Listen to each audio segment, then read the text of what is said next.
All right, and we're rolling. How you doing today, John? Doing well. How about yourself? I'm doing good. Thanks for doing this. Well, thank you. Thanks for having me on. Yeah, absolutely. And again, thank you for the what do you call this? Passive speaker. A passive speaker? Yes. It's very cool. It's for the audience. It's a little thing made out of wood that you put your phone in, play music, and it makes it louder. Mm-hmm. It's so cool. And I'm excited because nobody's ever given me any personally made items like that for the podcast. So Really? yeah. Oh, it's a shame. So you are the owner of Broken Brain Woodworking. Correct. When did you start that? I had my stroke in 2020, and after about a year of therapy and PT and OT 3 or 4 times a week, I would say probably a little over a year after that, if I had to look at my journal. Wow. And what is that? Oh, I mean, I think we should go back. Tell me if you can remember. I don't really know what your memory is like, but if you can go back before you had your stroke, what is, like, who are you? Who were you? Like, tell me a little bit about yourself. You from Lansing? No.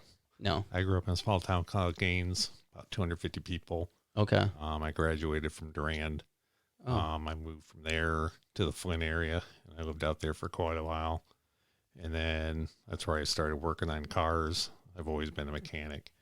And then I worked my way up to a master mechanic, self-taught through Mercedes-Benz. Wow. And I worked there for the last 15 years, or for about 15 years. And then I got bored the last couple of years I was there and taught myself PLC programming and some electrical work. And then I traveled the world working on automated warehouses up until my stroke. Wow. And now, since I don't have short-term memory, I teach myself woodworking every day. Every single day. Every single day is my first day. Wow. What is that like? Is it scary? Is it just something you know that you can figure out every day? Like, I've always been good at figuring stuff out with my hands. My dad says I should have been an engineer, and so I had that going. I've always been working with my hands. And I guess it was my wife that encouraged me. She's like, you need therapy's done. You need to go find something to do. So I went outside and I made her a cutting board, and then she showed it to some friends, and then I made a couple for them. And then it just kind of went from there. Wow. It's kind of interesting because a lot of you woodworking people have the same kind of story. It always starts with a cutting board. Mm-hmm. I had somebody on the podcast before, RP Original. I can't remember his name, but he was on the podcast. It was a long time ago, towards the beginning, and that's what he started with, was cutting boards, and then it just kind of progressed into other things. Mm-hmm. Yeah, it's very cool. So everything I make, I have to make step-by-step instructions on how to make, or I won't remember how to make it. So even simple things like a cutting board, I have literally step-by-step instructions on measurements, what machines I need to use. If it wasn't a machine before I had my stroke, how to use that machine without cutting my fingers off, how to sand it, everything. Wow. Is in different folders for how I make them. Wow. And that's got to take a lot of time, right? A lot of extra time? I would say I looked it up. Say that speaker that I gave you today, the first one took me about 3 months to figure out how to make it and make my directions for it.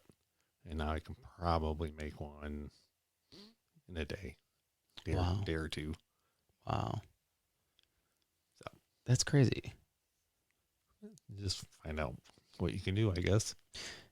That makes it so much more valuable to me, knowing that every single day when you go into your shop, you don't know what you're going to be doing or how to do it, and then you just figure it out. Mm-hmm.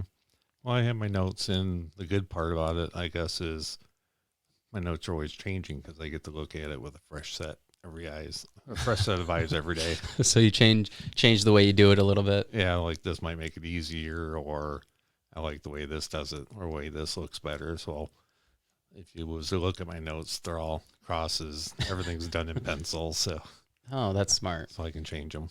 Do you find that it's therapeutic to woodwork? What's the reasoning behind it? Do you do it just as a way to just keep yourself busy? Obviously, it started with your wife needing you to get out of the house a little bit. Well, due to my condition, I'm not able to go back to a regular job because I couldn't safely like work on the car because I wouldn't remember where I was at, or if I was working with high voltage electricity, Mm, I could kill myself or somebody else not knowing where I was at. right. So I wasn't able to go back to a regular job. So this is more, one, to keep me from going crazy, and then two, it's like my brain therapy every day. Yeah. It keeps my brain active and off the couch. Where did you come up with the name Broken Brain? I just kind of figured that it was fitting. It's kind of an homage to my stroke. And then I come up with the logo, and I had my friend Matt make it up for me, and then it just stuck. That's cool. Wow. And what kind of impact has the business had on your overall health, like your recovery and all that? I'm thinking it's helping to extend my memory a little bit. I mean, it'll never get like functional. Never. No, probably it might get stretched out about a week Wow. if I'm lucky, but it'll never get back to normal. And are you currently still doing like therapy, or is there No. a certain kind of cognitive therapy that you could do? I do this stuff every day. I do luminosity at night. What's a luminosity? It's a mind building app Okay. for memory and other issues like that. Cognitive skills to keep them up and running. And what kind of things do they have you doing in the app? Well, I can't do the math ones, but a lot of problem solving, figuring out abstract angles, how to get like one object from point A to point B, tracking different objects. There's like 6 or 7 different strategies that they go through a different one every day. Is it frustrating? Like, is it difficult to solve? Like, what is the feeling you get if it's difficult? Does it? It would probably be frustrating. The math is the most frustrating because one of my deficits is I can't do math, and I used to be able to do algebra in my head. And now I can't. Wow. Now I can't do like 3 plus 3 without a calculator. Wow. Because in my head, 3 plus 3 will be 11. But if I actually count it out, it's 6. Wow. But the first thing that pops into my head is not 6. What is that? Like, is it? I mean, obviously, there's some sort of like part of the brain isn't functioning right? Yeah. What exactly happens when you have a stroke? Well, there's 2 types. There's ischemic, which is a blockage.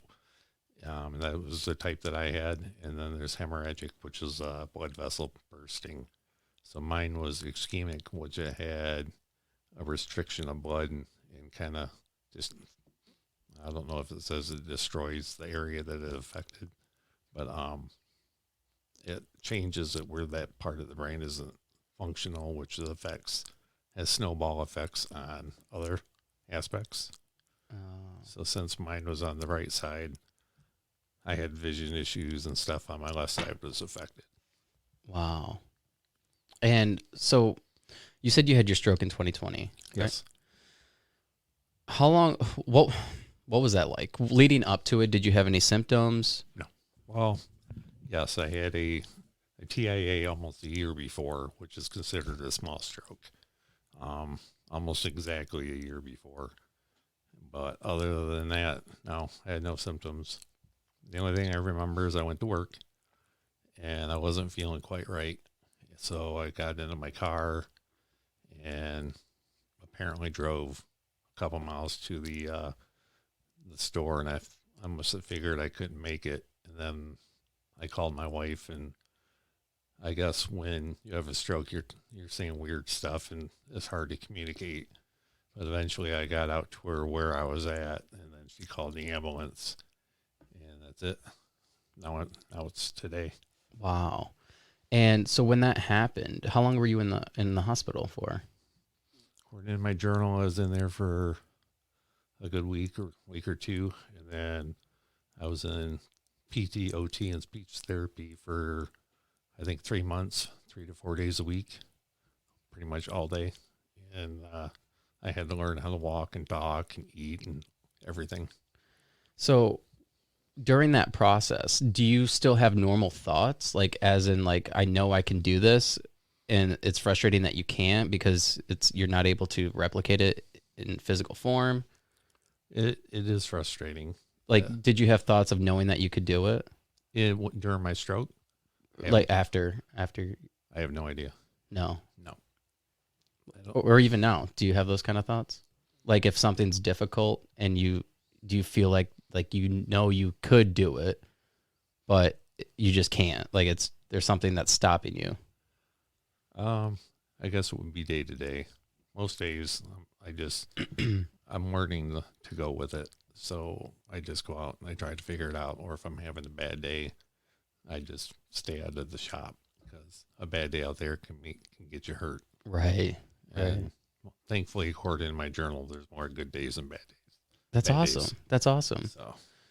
So you obviously write a lot of things down. Mm-hmm. What is that like? Like, do you journal all day long? Do you just take notes of different things throughout the day? What does that look like for you? I have 3 journals that I keep. I have one that I read and write in every day. So I spend about 2 hours in the morning reading up what I'll probably go back a month. And then throughout the day, I'll take notes. And then in the evening, after everybody goes to bed, I'll spend about 2 or 3 hours writing it in. Wow. And then planning out my next day, like literally step by step, what I need to do, when I need to do it, right down to eating. Because one of my deficits is I don't get hungry ever. So I have to set, that's one of my alarms I have to set. Wow. And then I have a monthly journal that I put the big stuff in because you don't want to hear about your friend's dad dying every day. Right. And then I have my woodworking journals that I constantly use and upgrade. Wow. So it's kind of a part-time job just to keep track of everything. It sounds like a lot. Like I journal every morning. And that's a lot. Like for me, it takes, a half hour maybe, but I couldn't imagine having a journal like that all day, every day. That's just part of life now. Yeah. I mean, there's got to be some benefit to that though. Even though you have deficits, even though it's difficult to do certain things or remember certain things, it's got to like play some sort of impactful, like it has to like have a huge impact on your life as far as like discipline and structure, right? I would think so. Yeah. Would you say that you're more structured now than you were before your stroke? Yes, very much so. I mean, I was always organized. Like when I was a mechanic, everything had to be in its place, put away clean, right where it needs to be, because it was like time is money. And when you're getting paid that way, everything has to be in a certain spot. Right. But as for motivating myself to get stuff done, no. I would get it done when I got it done. Wow. And you were telling me before the podcast that it's even hard for you to remember like your kids and like their faces. You remember them from a couple of years ago. Yes. You don't have like present time memory. No, I do not have any memories of them past 2020. So let's say my son, for example, my oldest, he is going to school for astrophysics. Wow. In the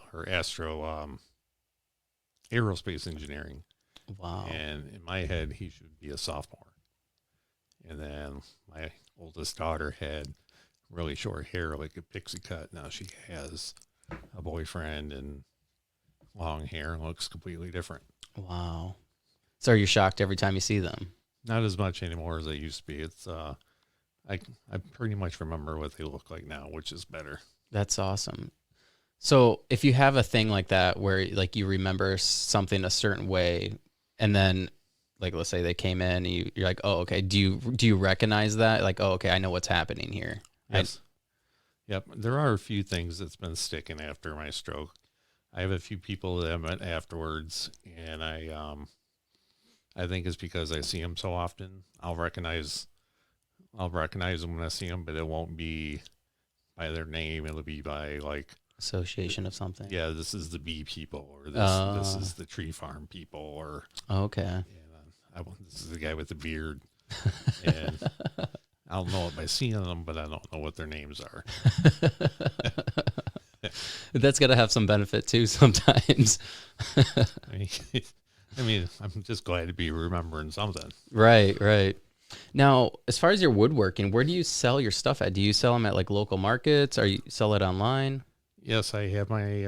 I'm usually at the Williamston Farmers Market most every Sunday in the spring, Okay. and then there's a place called the Hive Oh in yeah, Williamston. I sell it there, and then I also have my own website, which is brokenrainwoodworking.com. that's awesome. That I sell my stuff there also. That's awesome. Now, I feel like we're kind of bouncing all over the place because I have like so many questions. Like I've never talked to somebody that had a stroke before and had some of the symptoms that you have. Is it common that people who have strokes can recover as much as you have, or are they generally worse off? I'm pretty fortunate on the fact that I pretty much came back physically 100%. Mine's Wow. mainly mental and cognitive, and which I'm fortunate because I follow a stroke survivors group, and they'll be 6 and 7 years out, and they're just moving their fingers, Oh wow. and then they have the full function of their brain, and that's got to be frustrating also because they think they want to be able to do it and they can't physically do it. Right. I'm the other way around. I can physically do it, but I can't think the way I should be Wow. thinking the way I should be thinking. Right. Wow. I could see the frustration to both aspects of that. I mean, I get a lot of the well, you don't look like you have a stroke. It's like not all brain injuries look the same. Right. Right. Are strokes hereditary? What are they? Do they run in families? I Do you know? don't think so. No. I don't know anyone in my family that's had a stroke. My doctors, I think they say it's just something that has to do with, I don't know, the individual person. Wow. That's crazy because there's nothing that really would determine whether or not you would have one, right? Like, Not really, no. I mean, you can have some underlying factors, I guess, but it's kind of a crapshoot. Maybe it was part of a bad diet or some other underlying condition, but for the most part, there's not a lot of prediction on strokes at the moment.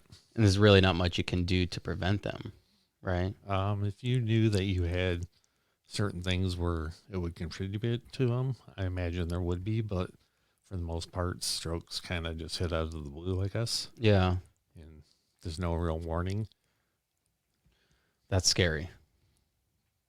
What is the response like with your family? I mean, obviously they're supportive of you and everything. Like, it's got to be difficult on them too, as well, right? Oh yeah, it's probably harder on them than it is on me because they carry it from day to day, and I don't. Right. I mean, I have a great family. They're supportive in everything I do. Without them, I would not be able to do anything that I'm able to do. So my wife is the rock of the family, and then my kids are all great. That's awesome. That's super. It's super important to have a supportive family when it times like that. Mm-hmm. I mean, that's got to be so difficult. But I'm glad you're here. I'm glad you made a pretty decent recovery. And you're obviously still not letting it stop you. You're making amazing things.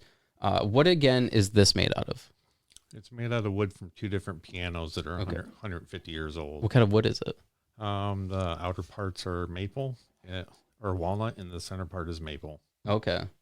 Everything I make, I repurpose antique pianos, and I use the wood out of those for everything I make. So, you're the guy that does that. yep. So everything has part of history in it. That's why that's okay. So before the podcast, you were like, how did you find me? And that's how I found you. I remember now. I'd seen a story covered by the news, I believe. Yeah, I looked in. It's Fox 47. Okay. I did that story. Okay. Yeah. So that was like last year, right? I'm not sure exactly when. Yeah. It was like I believe it was like a year or two ago, and I seen that story, and I'm like, I think I intended to reach out to you, and I never did. But I was like, that's really cool. So I started following you. Mm-hmm. Yeah. Yep, that's That's the way I do it. I go lug those 900-pound monsters out of someone's house, tear them apart, and turn them into That's crazy. beautiful items. Do people give you the pianos, or do you have to go buy them? Oh, no, I have a waiting list of people to give them to me. Really? Yes. There's no shortage of them. Really? Wow. I would have never guessed. Pianos are expensive.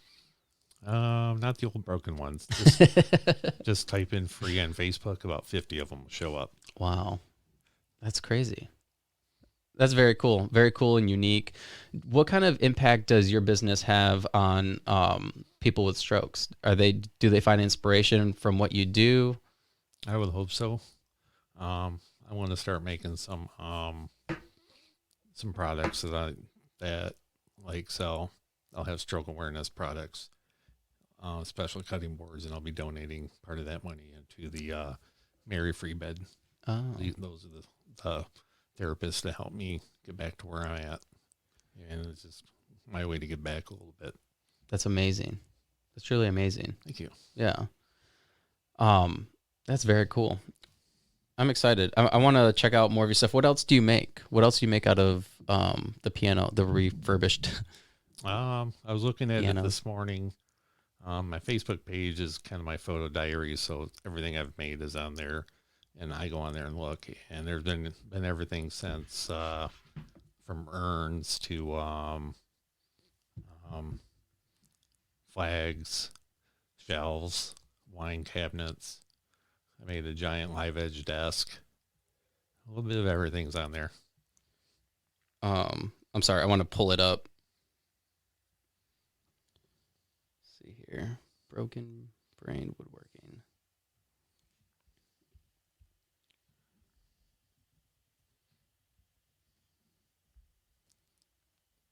I'm always trying to create new things. I've made a bunch of wedding ring boxes so people can get engaged with nicer boxes than the ones you get from the store. And That's cool. a little bit of everything there. Yeah. Have you ever done anything with like epoxy? A little bit. Yeah. Yep. Usually mainly to fill holes Okay. and stuff like that, but nothing real major yet. Yeah. I made a mantle a couple of years ago. It's upstairs with colored epoxy. Mm-hmm. And that was a lot of fun. It turned out pretty nice. I mean, I'm not a professional woodworker like you or anything, but for somebody who didn't know what they were doing, it wasn't bad. I've used it to make a couple of cribbage boards that had nice little knots and stuff in them, and I filled the knots with it. Yeah. But other than big stuff yet, no, I haven't really experimented into that. Yeah. Yet. Yeah, it's pretty unique. There's a lot of videos and stuff on it. So this is your Facebook, your business Facebook. Yes. You have knives, and you made a mitten. What is that? A cutting board? No, that's a giant sign that I made for the neighbor that wanted a sign to hang on his hunting cabin. Wow. And that was made out of flaming box elder. Okay. Are those wooden knives that you made? Yes, I make those for weddings. They're functional for the wedding cake ceremonies, and then they can use them afterwards. Cool. That's really cool. Challenge coin flags. That one's an urn.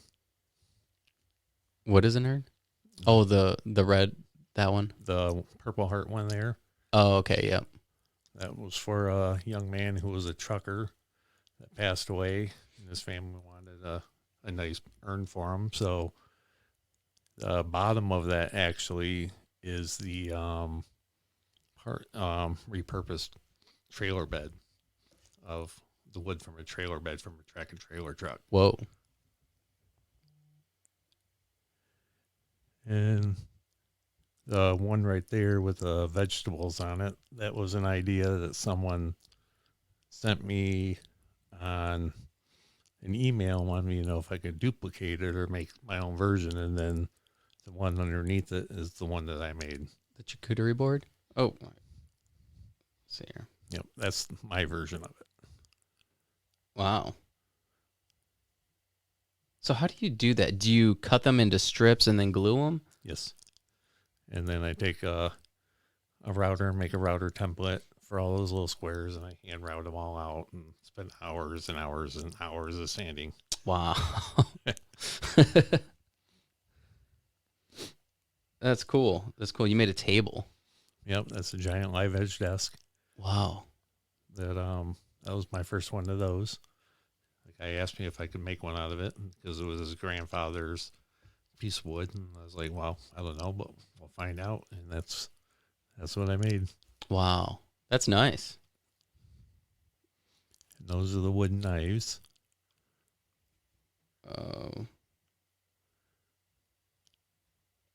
Where are the knives? Oh, right there. Oh, right there. Okay. And those are functional, so you can use them, then wash them after. That is cool. Are they actually sharp? For cakes and pies and soft cheeses, yes.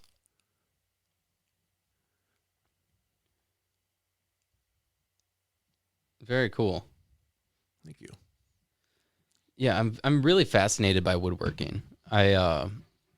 I mean, I love doing it. It's therapeutic in a lot of ways. And I mean, I could imagine that for somebody who struggles cognitively to remember things, it's got to be therapeutic too, as well. Yes, it's relaxing.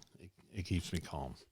Yeah, I could imagine. That's kind of my little sanctuary out there. I probably spend more time than I need to out there, but not so much this time of year. It's a little cold. Right. Yeah, you were saying you have a wood shop, but it's not insulated. It's just you have a heater, a propane heater? No, I have a wood stove out there. A wood stove. But the barn is not insulated, so I'm in the process of looking for some insulation to get put up in there. Okay. How big of a barn do you have? My section of it is about 30 by 40. Okay. Or 20. No, let's see. It's 21. So 20 by 30 is the area that I use. Okay. 'Cause my wife's got to have her parking spot. Oh, absolutely. That's cool.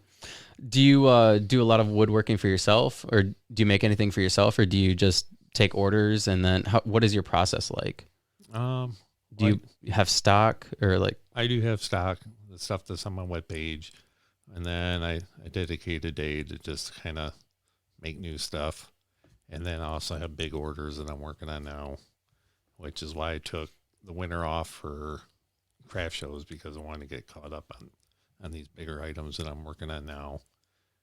And then, but yeah, or people will email me and be like, have you made one of these before? And I'll be like, I don't know. So I'll look back and see if I've made one. And if not, I'll be like, well, we can figure it out. I love that. So, and I haven't been able to not figure out how to make something yet, as far as I know. As far as you know. I feel like you could use the whole forgetting thing as like a benefit. Yeah, don't tell my wife that. She doesn't buy it. She's like, no. That's funny. I find that super inspiring that you're able to go out to your barn every single day, not remember how to do something, and then just figure it out. Mm-hmm. That's super inspiring. That gives like your business like this backstory that most people don't have. I always try to be original, I guess. It's definitely original. What they don't know is when I go out to other places, the little things like spending 20 minutes looking for the car that I didn't drive there, or looking for the wrong car. Right. How many craft shows do you do a year? I'm usually at the Williamston one once a month, and then I do some big art fair ones. I try to do one a month throughout the year, or that's my goal this year, is to do some of the bigger fine art shows, like the Novi Fine Art Show and a few others this year. That's really cool. What are your goals like for the business? Do you plan on opening like a storefront at some point, or you just plan on continue doing what you're doing? We just started the webpage, or the webpage store, and that's, I'd kind of like to expand into that, where I don't have to go and pack everything up as much to go to these smaller craft shows, even though I do enjoy them. But it would be nicer to be able to grow that side of it. Yeah. I mean, everything's online now. Mm-hmm. Like, it's almost not even necessary to go to the places like that. I mean, other than the fact that you're going to like a niche market, which obviously that's beneficial. But Yeah, and it gets me a lot of my custom orders. Right. Like they'll see me and like, hey, can you make me a cutting board that's 28 by 40? I'm like, yeah. I want you to make me something. I want an American flag that has been it's been like burned, you know, like I think that would be cool to hang in here somewhere. Probably on that wall. Yeah. Well, before we leave here, we'll get together and work out the details on it. Okay. Cool. What is the process when somebody wants something custom ordered? They just go to your website and message you or email me. Email you. Email me is probably the easiest way to do it. And then which is just brokenbrainwoodworking@gmail.com. Okay. They can contact me through my webpage also. Cool. And then I usually will contact them within a couple days if I can, and then get together and see what kind of details I want done into it. Yeah, that's cool. I like the logo, by the way. It's really cool. Did you burn that in? Yes. My friend Matt, who's a good friend of mine, they own AC&E Spirit, and they do all my logo work. Okay. And my personalization, and I've been friends with them guys for probably 30 years. That's a legit logo. Like that looks sweet. Oh, thank you. I don't know. I love skulls. Obviously, I have a skull right there with headphones on. But yeah, that's a cool logo. I really like that. I had a guy that ordered just a giant cutting board, and he wanted my logo just gigantic on it. Yeah. Which I made for him. Yeah, that's cool. That's super cool. I like it. Now you said you're not from Lansing. No, I live in Williamston. Okay. How do you like the Lansing area? I don't mind it at all. No? No, it's easy to find your way around, and for the most part, I don't have an issue with being from Flint. Nothing worries me in Lansing. I don't know. Lansing's kind of getting bad, it seems like. No. With some crime. I follow and it might be just the fact that I follow some things that like help accentuate it all. But I follow this. It's called Lansing Most Wanted, and yesterday there was like an armed robbery at the Meyer in Okemos, and then there was another armed robbery I think Leroy's on Cedar. And just like to me, I'm like, man, this is crazy. But it might just be the fact that I follow these things, and I'm just seeing it more. Mm-hmm. But yeah, I mean, obviously the crime's not as bad as Flint. Yeah. Well, Flint's not as bad as Detroit. When I first started working as a mechanic in the wintertime, you don't make much money. So I would supplement it by going to Detroit, and I worked at a job where I fixed water main breaks in the winter. And you see some pretty horrible stuff down there. I could imagine. So, in the 3 years I worked down there, I got stabbed twice and shot once. What? And I was like, nope, I'm done. Oh my God. You got shot? Yeah, I got shot over a bologna sandwich. What? Yeah, guy come up and wanted my sandwich, and I told him to get a job, and he shot me and took my sandwich. Where'd he shoot you at? Right in the side. What'd he shoot you with? A little 22 short. Wow. I spent a couple of weeks in the hospital. Oh my gosh. So when I woke up a day and a half later in the hospital, and my boss is there, and I was like, what happened? He's like, you got shot over your sandwich. I was like, I'm not coming back to work. My name is Lauren Harrington. I'm a real estate agent with Century 21, Lemac Realty. Whether you're looking to buy or sell your home, I can help. From the big cities to the small towns and anything in between, I can make your home buying dreams come true. Come join the Century 21 family. Contact me anytime at 989-534-6430 to begin the process. I look forward to hearing from you. That sounded good. And then you got stabbed? When did you get stabbed? So before we could shut the water off, we had to knock on all these crackhead homes and tell them we were shutting the water off, and got stabbed in the leg because they thought I was the landlord shutting off the water, and I got stabbed in the arm for basically the same thing. Wow. So I was like, no. Oh my gosh. That is wild. And how long ago was that? Oh, back in the 90s. Okay. Yeah, and it's only probably gotten worse since then as far as crime. I would imagine so. Yeah. It's a wild place we live in. Yes, it is. This world is crazy. Try waking up to it new every day. What's that? Oh, new every day. Oh my Yeah. gosh, I couldn't even imagine. Yeah. I could not even imagine. Yeah, my last memory of gas prices was $1.86. Boy, aren't you shocked My, every time you drive by the gas station. my wife warns me before I leave. Just so you know, don't call me when you see that it's 3 something. Yeah, I'm gonna go put $20 in gas. Well, you might want to take a 50. Oh, that is funny. It's got to be kind of comical. I mean, that you are able to kind of laugh about it and like kind of like, because you know that you can't remember. You know, it's not like this huge ailment for you, which it is, but it's not like something that is stopping you. So it's got to be, it's got to be kind of therapeutic knowing that you can kind of laugh at yourself, right? Some days. Some days. Yeah. I mean, I'm sure my family gets tired of me going, oh, there's a new building right there. How long has that been there?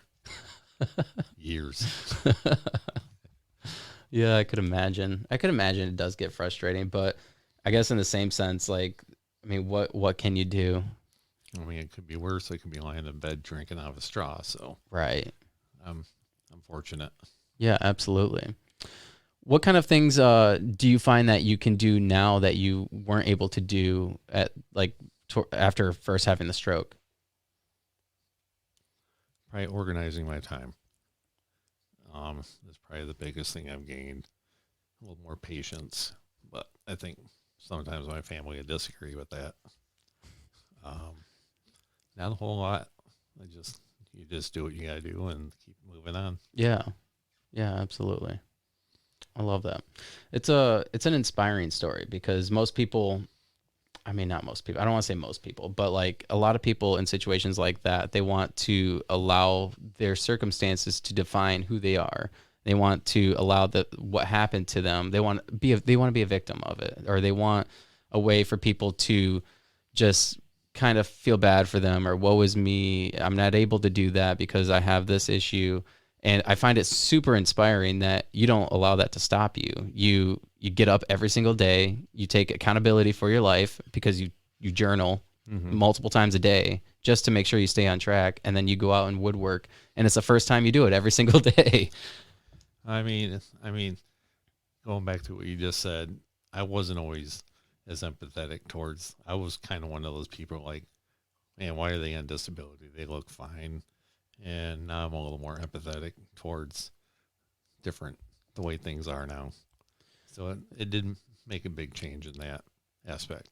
So it changed the way you thought about other people, and yeah, there'll be a little more open-minded on what it means to be disabled. Or because I always thought, like, if you're on disability, you're just reaching for a paycheck. Right. And now that I'm on it, it's different. It's still hard for me to accept because I never liked handouts, and I just still don't like the fact that I'm on it. That's why I do this more on the side. And then, but I understand now that it's actually needed a lot more than people realize. Yeah, absolutely. I mean, there was definitely like this huge stigma for people that were taking advantage of the system, right? People abusing it. And you could openly see it, where people just didn't want to work. But there's definitely the people also that, struggle. There's people like you. They look fine. They sound fine. Like I guarantee you, most of the people that will listen to this will be like, he seems fine. But there are people like that, and there's a lot of people that do need it. Like I have a special needs brother, and he's on disability, but if you sat and talked to him, like he seems normal, but he's definitely not. He has a huge learning disability, and he's developmentally a lot younger than what he actually is. So I don't know. I understand what you're saying, and it's awesome that you're able to kind of come full circle a little bit and have empathy for those kind of people. I agree. Yeah. So I guess it made you a better person. I don't know. I don't think I'm doing anything special, but like, You apparently, you say that. You say that you don't think you're doing anything special, but really it is. It's remarkable that you're not letting it stop you from doing what you actually want to do. I guess it's my dad taught me early to be self-reliant, and not like in a bad way. He's like, you need to figure it out. You need to work. You need to provide for your family when you're not, and be responsible. And it just stuck. Yeah. Yeah, and it does something to you, even if you're not able to provide for your family, but you're just doing something that is therapeutic in a sense, like woodworking. It's helping you in the long run. I mean, I'm sure some days you don't feel like doing it, but by doing it, by taking those active steps and going out into the woodworking shop and just working, like it does something for your mood. It does something for who you are as a person. It makes you a better person because you accomplished something. Mm-hmm. Even if it's just maybe helping somebody else out now that has had a stroke, and they're the ones that are struggling. Like, this is my first time I moved my pinky in a month and a half. Well, I'm there to show you that you can get better if you just keep working your butt off for it. Right. Because I spent a lot of time learning how to walk and pretty much everything all over again, and I still keep my last cane hanging above my workbench, and that's kind of my, like, I'm not going back there. That's awesome. That's really awesome. It's important to have those things that keep you going daily, day in and day out, because I mean, I'm sure even for you, obviously for you, it's easy to forget, right? It's easy to forget where you came from. I don't mean to make fun of you. I'm not. No, you're not. But it is easy. Like for me, it's easy to like forget. Like, oh well, you need to make the best of today or the most of today, and just to kind of go about life. It's so easy to just forget. Obviously, for some, it's easier, but yeah. So it's good to have those reminders. Yeah, it'll be like if my wife ever gets tired of it, all she's really got to do is keep me away from my shop for a week and clean it out and hide all my notes, and I'd have no idea I was a woodworker. Oh my gosh. That would be so scary, knowing that somebody has that power over you. I would just find some other way to annoy her. She would quickly bring it back, I'm sure. Yeah. She's like, go back outside. Oh, that's so funny. That is hilarious. It'd be interesting to hear your wife's perspective of all this, what it's like for her. I can ask her if she wants to come talk to you. Yeah. But, I mean, she is the one that keeps everything going. She keeps track of everything. And I definitely couldn't do what I do without her. I mean, she keeps track of everything. I don't know how she does it. I think she's got it harder than I do. She has to keep track of all the meds and all the appointments and all the things going on with her kid, all four of our kids, and then things that I need, things that she needs. She amazes me every day. That's amazing. And I'm sure it's overwhelming, but obviously she has a reason to do it. Mm-hmm. I mean, she loves me. I love her. She has a good church that keeps her grounded, and she really enjoys going there. That's awesome. That's awesome. Is there anything else you want to promote on the podcast or talk about? I feel like we still got 20 minutes. We can go for 20 more minutes, can't we? Yeah, I guess so. Just get the word out about my website. I'm really trying to get it up and running. There's not a lot on there at the moment, but it's one of those works in progress. Yeah. Did you build the website yourself, or did you hire somebody to do the? My wife's doing it. Your wife's doing it. Yeah. So I'm teaching myself woodworker, and she's kind of teaching herself how to run the web page, because I wouldn't remember how to. I've never been a computer guy. I just recently built a website for my clothing line, and it was difficult. I mean, it wasn't like super difficult because I grew up in the era with like MySpace and whatnot. And MySpace, you could customize your like profile and whatnot. And so building the website was kind of like that for me. Mm-hmm. But the hard part is like the SEO and trying to figure out how to like make it Google's like top ranked page or whatever, and for me, that's the difficult part. Yeah. I mean, fortunately, my friend Matt that does all my laser work, he's one of the heads at the IT department at MSU. That's his job. He helps run the IT for the college. Wow. So she always has that backup where he can help her out when it gets tough. It's good to have friends like that. Yes, yes, it is. It's like me, I have a hard time finding my email. I have a friend that he's like this car guy. He's a car guru. And anytime there's an issue with my car, I call him, and I'm sure he gets annoyed by it, but it's good to have people like that in your life who you could just call upon. Yep, I'm that guy in my family. I still get calls like, "Hey, what do you think this is?"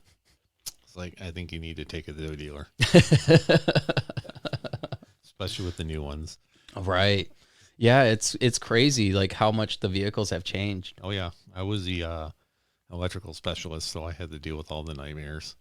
And it only got worse over the years, right? Like with the electrical side of it, because there's just more and more. Everything's turning electric. Yep. So being with Mercedes, their cars are about 10 years before what the new stuff comes out with. So now all these cars are self-parking and stuff like that. And I was working on them 10 years ago, and they were the same. They had them back then. Wow. So we had to figure out how to, I don't know, the first time you use something like adaptive cruise where it keeps that distance between you and the car in front of you, you're just holding your foot by the brake. Like, I don't know if I'm going to trust this thing or not. It's so true. I drove a car that had the lane assist. It had everything. It was a rental car from here to Florida, and it was nice. But it was one of those things where I'm like, I don't trust it. I think a lot of people rely on that kind of stuff, and then that's when you see like a Tesla underneath a semi. I mean, they're not supposed to do that, but you never know. Everything can twitch out. Do you find being an electrical technician? Do you that you did that? You did that. Do you find that it is concerning that we're going fully electric and moving in that direction? I think it has its good and bads. I think that the smart technology is fine, but we don't have the infrastructure to back it up yet. Right. Yeah, that seems to be the common thought on that. Yeah. But as far as like the technology aspect of in the vehicle itself, like relying on the vehicle to drive, relying on it to switch lanes and park, like do you see that there would be a lot of room for it to mess up or glitch out? I'm not an engineer, but I don't personally care for that type of thing. That's why I'm still working on my old 80s truck and keeping that up and running. Yeah. I mean, and they work great. Mm-hmm. The older vehicles work great. Yeah, I find it difficult to want to fully invest into the electric vehicles. Yeah, I'm not sure I would like to. No. I like the sound of a good carburetor. Yeah. Or doing a burnout, the good stuff. Absolutely. Being a car guy my whole life, that's, you got to love that. Yeah, and you grew up probably with the classics too, like a lot of like the sought after cars now. Yeah, my dad always had cars with big engines in them. Yeah. I actually have a square body truck, which is the same year and body style and color as the one I grew up driving. Oh, so cool. I'm currently building a 468 for that one. Wow. So Prius people are going to hate me because I'm going to have a license plate that says 0 MPG. Did you see that Michigan crackdown on license plates recently?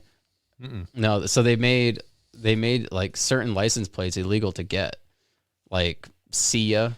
You can't get that one. No, really? Yeah, there's some other ones too. I can't remember what they were. But yeah.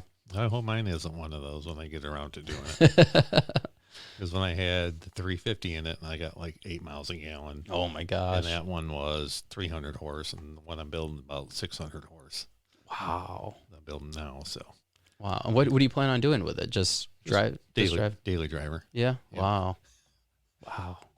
What year is it? 86. 86. Well, most of it's an 86. It's kind of a hodgepodge. It's 86 body and then 74 frame and axles. And I want to look that up. 80. It's an 86 K20. I love old cars. I like to watch Gas Monkey Garage. I watch that a lot. Mhm. My kids love it, and my wife hates it because I always want a classic car. They're easy to work on. Yeah. What year was it? 86 86. K20 4x.